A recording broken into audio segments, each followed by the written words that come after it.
Le hall du Palais Toumaï a vu rassembler ce 7 janvier 2025 l'ensemble du personnel civil et militaire de la présidence de la République ainsi que ceux des entités sous tutelle.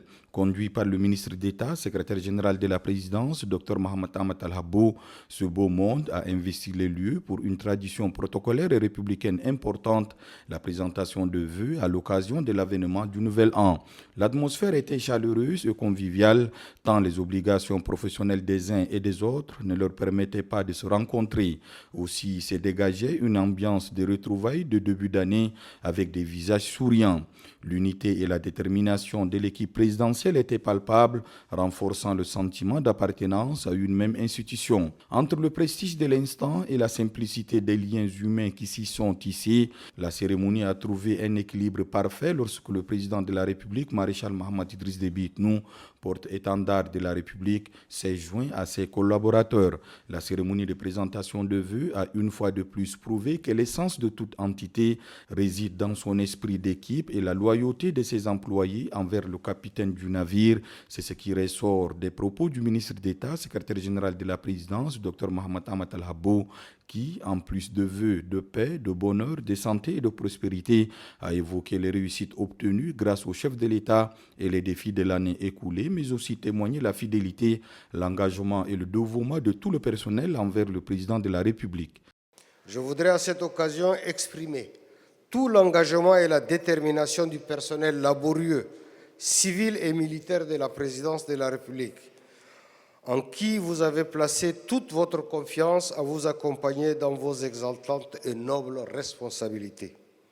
C'est aussi le lieu pour nous de vous réitérer notre serment inébranlable à traduire dans les faits vos instructions relatives à votre vision pour un Tchad nouveau, le Tchad de la refondation, de la paix, de la stabilité, dans lequel tout Tchadien puisse se sentir en sécurité.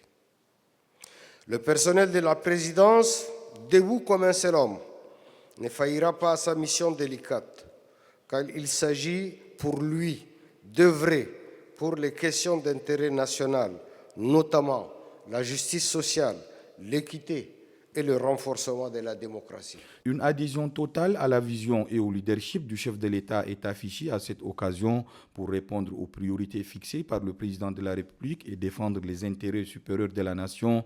Le personnel de la présidence de la République souligne sa volonté de continuer à œuvrer dans la discipline, la loyauté et le professionnalisme. Comblé d'avoir en face de lui toutes les chevilles ouvrières de la présidence, maréchal Mohamed Idriss Déby Itnou a salué leurs efforts constants et les a invités à relever les défis, souhaitant que l'année 2025 soit l'année du démarrage de la véritable émergence d'un Tchad en paix, uni et résolument tourné vers le développement. 2025 de renchérir le chef de l'État doit être également celle des actions concrètes et des promesses tenues. La présidence de la République est une institution qui guide tout le pays, a-t-il rappelé, exhortant ses collaborateurs à se mobiliser pour servir d'exemple et cultiver les vertus du travail bien fait.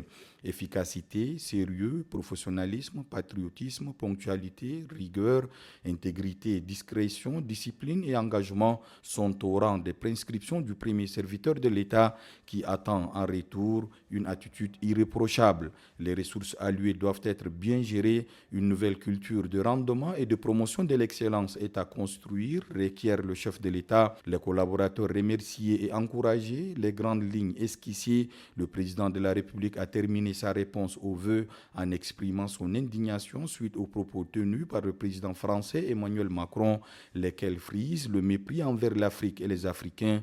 Je crois qu'il se trompe d'époque, a-t-il soutenu, assurant que la décision du Tchad de mettre fin à l'accord de coopération militaire avec la France est entièrement une décision souveraine.